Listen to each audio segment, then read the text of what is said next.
Welcome to the Test Guild Performance and Site Reliability Podcast, where we all get together to learn more about performance testing with your host, Joe Colantonio.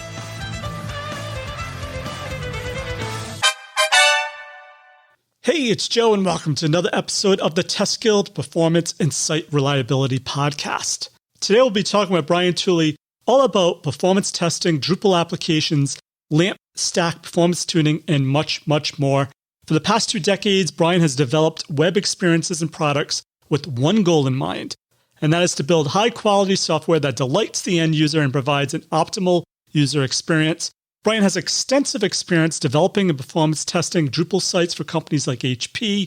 He also has a passion about web performance optimization and user experience based on his work with large, popular sites like consumersearch.com to help them become more performant. He has a lot of knowledge and actually was one of our most active and helpful members at this year's Perf Guild. Really excited to have him on the show today. You don't want to miss this episode. Check it out. This episode is brought to you by SmartBear. Listen, load testing is tough.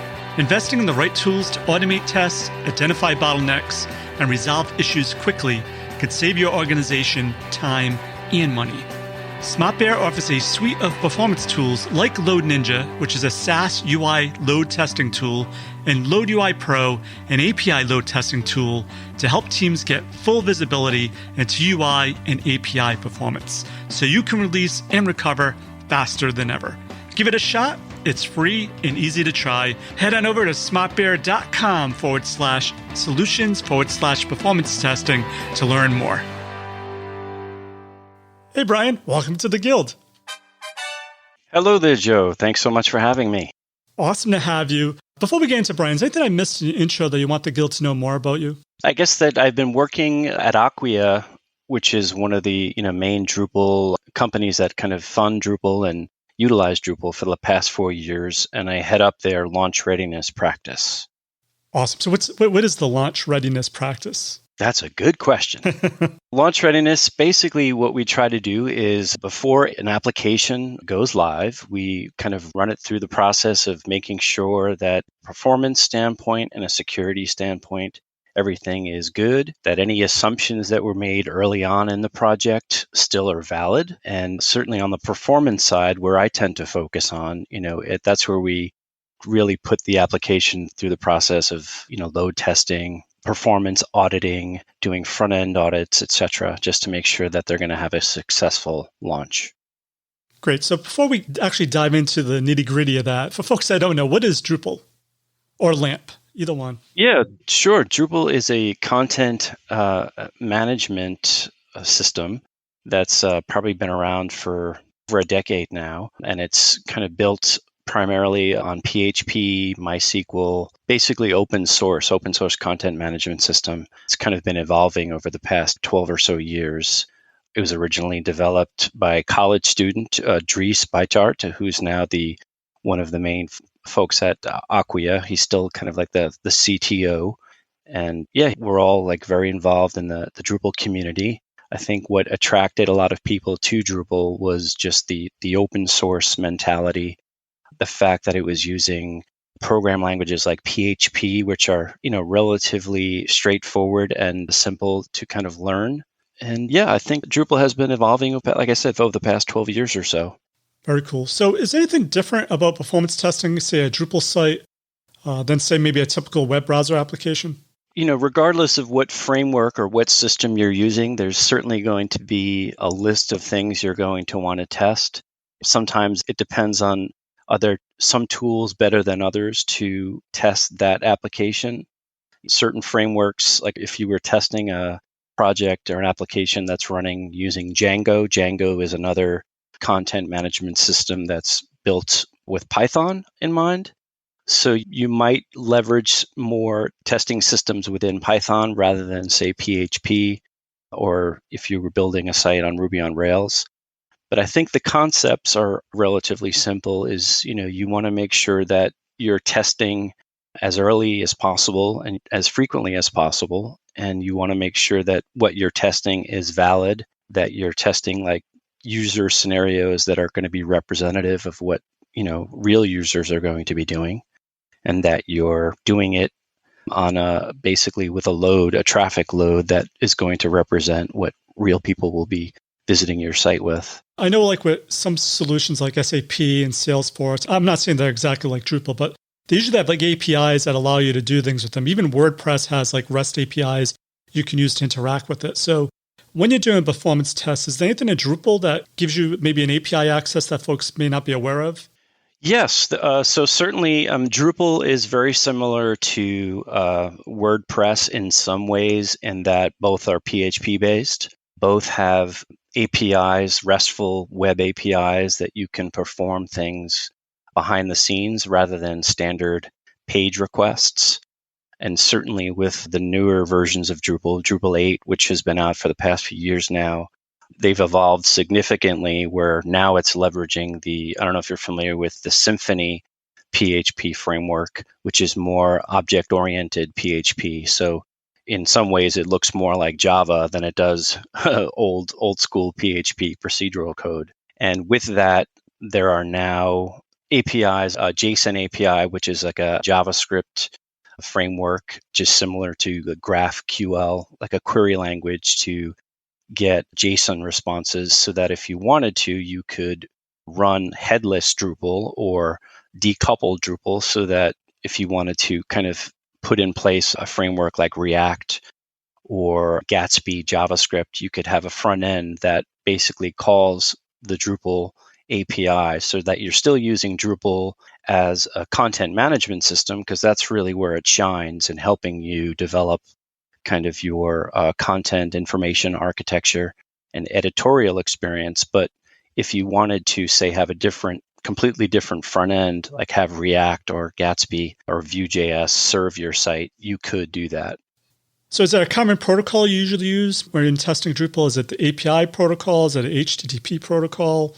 I know at the Perf Guild, you had some knowledge around JMeter and Selenium. Don't know how much of that comes into play. Yeah, absolutely. I think for my purposes and my experience with Drupal, I think JMeter is probably the tool that I lean on the most, mostly because I've been using it for the longest period of time. And knowing how Drupal works and knowing what are some of the common Drupal gotchas, I find those are relatively easy to do in JMeter, since Drupal is primarily just making HTTP requests. And then depending on the application, nowadays every application seems to be a snowflake. So you really have to kind of gauge how much of your are going to try to emulate the browser experience. So in addition to HTTP requests, does a page load also make several API requests, like, API JSON requests, and then, make sure that you sort of emulate those in your JMeter test as well so that you get as realistic a picture as possible. So what are some of those common Drupal gotchas you just mentioned? Well, I think any content management system that you're going to be using, there's going to be sort of an editorial or an authenticated user experience. So if you're going to try to emulate those that in Drupal or in your JMeter test, you want to try to build around that. So that could be as simple as submitting forms or logging into Drupal, whether it be the typical Drupal login or if you're integrating with like an external single sign-on solution. There are certain gotchas that are there in place to prevent like cross-site request forgery.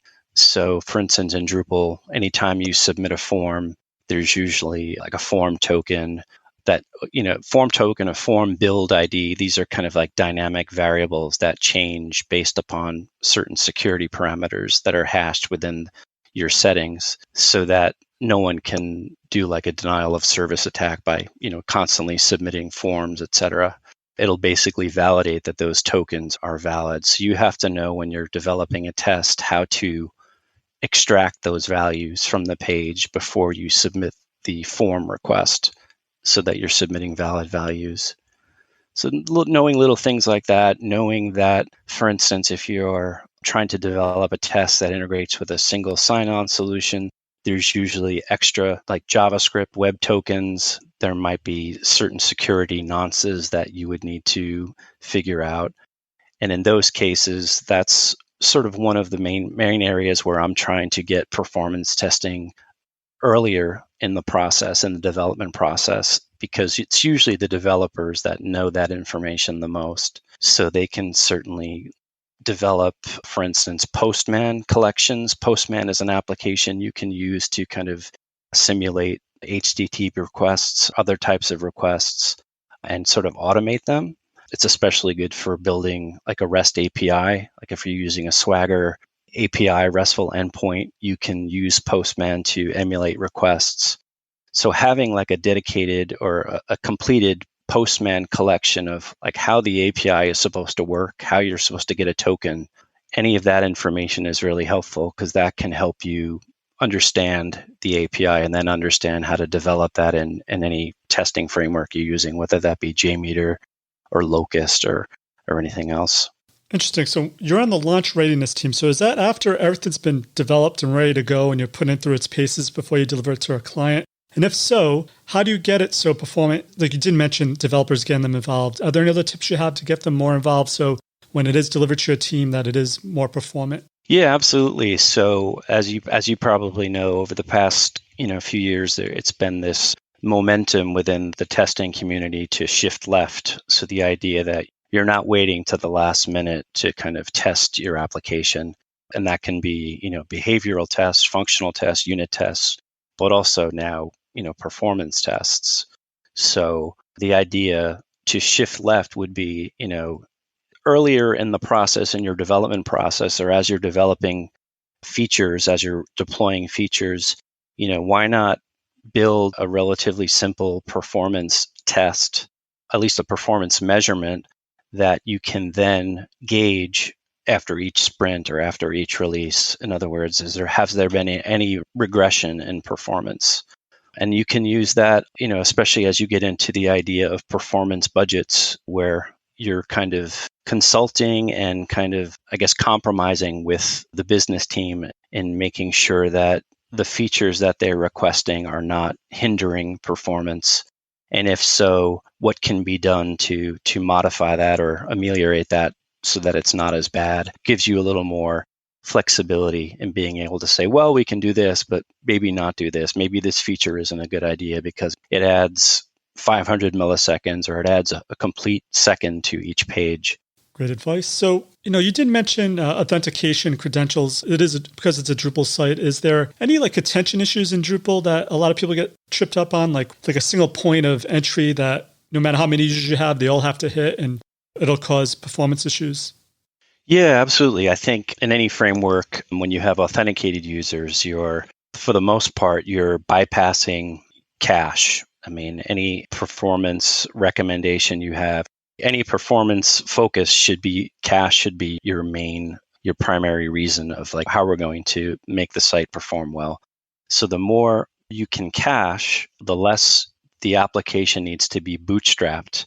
And by bootstrap, it needs to open up PHP. PHP then needs to call the database, etc. All of these expensive operations. The more you can offload that to cache, the faster your application will be. But with authenticated users, for the most part, you're bypassing all cache. So you're kind of bootstrapping every time you're making a request. And so a lot of the focus has been, certainly with Drupal 8, the latest version of Drupal, is they released the concept of dynamic page cache so that even for authenticated users, sure, the most parts of the request are going to be uncached, but some things can be cached. So for instance, identifying pieces of a page that are cacheable, that don't change, whether you're an anonymous user or an authenticated user, and let's cache them as dynamic page cache so that when the page loads, it can use something similar to edge side includes, where you're loading the cache sections of the site first, and then for those items that can't be cached, load placeholders, and then load those items that need to be dynamic via AJAX requests. So it gives an improvement in perceived performance. Speaking about performance, doing this performance test, are there any key metrics you usually use with Drupal or counters that you use that you found helpful specifically to Drupal beyond, CPU and memory? I think with Drupal, you want to, obviously you're looking at average response time, you're looking at CPU, you're looking at memory, you're also looking at how many PHP procs are running, has there been exhaustion? So in other words, the application has so many users that require uncached requests where the number of PHP processes that are running on the server are overwhelmed. Once that happens, the exhaustion happens, you start to see fatal errors. You can also have PHP out of memory errors. So depending on how much memory you have on the server where PHP is running, you can allocate a certain amount of PHP memory per processor. And then based on that, that kind of tells you how many PHP processes you can run. But if your site, if you have a certain part of code that requires more memory than what you've allocated, you'll have other fatal errors, memory exhaustion errors. So then sometimes you might need to increase PHP memory for the application. But then because of that, you're limiting the number of PHP processes that can run. So it gets to be a little tricky. And like, what's more important, giving the application more memory or having more PHP processes run? And sometimes you can get around that by conditionally allocating more memory for certain processes or certain routes, certain functions within Drupal. But yeah, I think those are probably the two main areas of metrics you'd want to look at. And then, of course, with Drupal, since you're using the database and since you're using other solutions like Memcache or Redis, which offset some of the caching from the database to those services, you then want to make sure that you're looking at those, that they're behaving as well, so that the database the database CPU is not thrashing, that the disk I/O is not thrashing. And in terms of Memcache and Redis, you want to make sure that you're getting enough cache hits, that it's sized correctly, so that there's not frequent evictions, because otherwise you're kind of bypassing the benefits of using Memcache or Redis. Do you have to ever worry about the version of PHP? I know on my site it says you need to upgrade to PHP 7.3 in order to get better performance with WooCommerce. I don't know. Does Drupal have you have to use a certain version of PHP? Is that something you even have to worry about? Absolutely. I think with the latest versions of Drupal, they certainly recommend PHP 7 at a minimum because, like you said, of all the performance improvements. So I don't think going forward PHP 5 will be supported. But even, as you said, within PHP 7, there have been incremental increases from 7.1 to 7.2 to 7.3. 7.4, which I know was just released recently, has some additional features. And then now learning about PHP 8, I think they're planning on some significant changes as well. Now, because Drupal is a content management type of site, kind of like WordPress, what do you focus on when you're doing a launch readiness? Do you just focus on the end user, or do you also focus on maybe an administrator that needs to go in and update content and things like that? That's a great question. I would say it's probably 60-40, where 60% you're focusing more on the end user. I think primarily since anonymous users are, unless you're developing like an intranet site, which we've certainly done, where everyone is logging in, and certainly authenticated users and the administrators, editors becomes valid as well. You also are an expert, or you have a passion for a customer or a user experience. And a lot of times that depends on like a front end. So it's not like a traditional load or stress test. It's like a one user type of thing. Mm-hmm. Any best practices you use to help make sure that your front end is performant from a one user type perspective? Yeah, absolutely. So, in addition to using all of your kind of traditional back-end performance testing tools, metrics, I always recommend using some of the free open source front-end auditing tools. Some of them are built directly in the browser, like Chrome has, Chrome developer tools, and Google Lighthouse, which can be really informative and very simple to use. I also lean a lot on Webpagetest.org, which is a great service developed by Patrick Meenan, who I believe now works at Facebook. It's a free service where you can enter your page URL and it will run it through the process of, finding out what are your front end metrics, what's the time to interactive, the average page response time. It'll give you some recommendations on, are your images compressed enough? Are they saved in the correct format? You can also see the waterfall view. So you can see that are there certain requests, specifically external requests. I find a lot of clients are relying on external JavaScript libraries or to add features to their site or to measure their site. Some of those requests can be blocking requests. So they'll slow the page from loading until they finish loading. So knowing techniques about how to load some of those things asynchronously so that they don't block the page. And other things on the site that can be lazy loaded, can they be sort of offloaded until after the initial page loads, and then things can load in afterwards, specifically things that appear below the fold. So, depending on what laptop you're using or how big your screen is, when you load a page, you're only going to see a certain amount of the page in your viewport.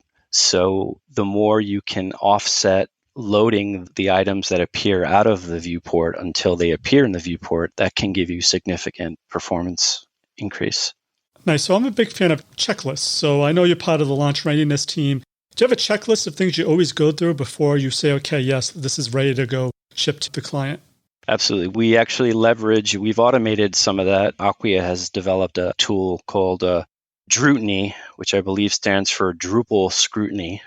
Right, cool. And it's an open source library that I would recommend anyone who's using Drupal to leverage. And it has some nice plugins. And it's basically a command line tool that allows you to run certain audits. And audits are packaged together as profiles. So there are certain profiles you can run that, basically run one command. You'd wait maybe a couple of minutes as it goes through all of the audits, and it'll give you a nice report of like, hey, here are what we say are the best practices for this version of Drupal. And you're doing this, you're passing this test, but hey, we've noticed that let's say you're not, you don't have memcache enabled, or let's say you're not aggregating your CSS files and your JavaScript files, which is a best practice. So make sure you do that. So I think there's certainly a checklist of best practices that we follow. And we've also, like I said, built this open source tool that helps us automate that because we just found we were doing that over and over. So why not automate it? So we spoke about PHP being upgraded. Does Drupal come out with minor upgrades? And if so, do you have to worry about testing between versions? Yeah, that's a great question. Yeah, Drupal comes out with, I think Drupal just adopted with Drupal 8 and Drupal 9 now, the semantic versioning. So that's really good. Semantic versioning has been around for like an enterprise software for quite some time. So I think Drupal is finally getting on board with that. And Drupal comes out with basically patch releases anytime there's like a significant security or bug that is fixed. Then there's sort of the minor releases. The minor releases usually means that there's additional features that are getting released. So I think right now the current version of Drupal might be 8.9.1. And Drupal 9, of course, has also come out. So that'll be, if it's not already out, it's coming out soon. And so Drupal 9 is going to be, even though it's a major version change because of the work that's been happening in Drupal 8, a lot of the changes from Drupal 7 to Drupal 8 have been completed. So now the first version of Drupal 9 is aimed to be as easy as possible so that you don't have to worry too much about things breaking. So I don't think any new features in Drupal 9 will be until Drupal 9.1. But certainly you want to, if you're doing an upgrade, certainly from even a minor version of Drupal, from Drupal 8.8 to Drupal 8.9, there's usually, I wouldn't say so much testing that's required, but certainly there's documentation in terms of making sure that you're running any update scripts that need to be run to migrate the changes. Okay, Brian, before we go, is there one piece of actionable advice you can give to someone to help them with their performance testing efforts? And what's the best way to find or contact you? Sure. I would go back to what we spoke about earlier, which is this idea of shifting left and kind of testing early. Test early and test often is sort of the philosophy I'm trying to follow myself and also promote it within Acquia so that we can catch these sorts of any performance issues, any security issues earlier in the process rather than, waiting until the last minute. And that performance testing doesn't have to be super complex. There's lots of tools, like I mentioned, Webpagetest, Google Lighthouse, even running simple JMeter tests using something as simple as the BlazeMeter Chrome extension, where it basically records your user journeys in the browsers, and then you can just press like a tape recorder button and then press a play button, and it'll kind of run the test. So you can start off simple and then just, start drilling down and getting more complex as needed. But don't be afraid to performance test and test early, test often. Great advice. And Brian, the best way to contact you? Best way to contact me is probably on Twitter, Brian Tully, BRINTULLY. And then I'm on LinkedIn. And my email address is brian.tully@acquia.com. Thank you, Brian, for your performance testing awesomeness. For links to everything of value we covered in this episode, head on over to testguild.com/P41.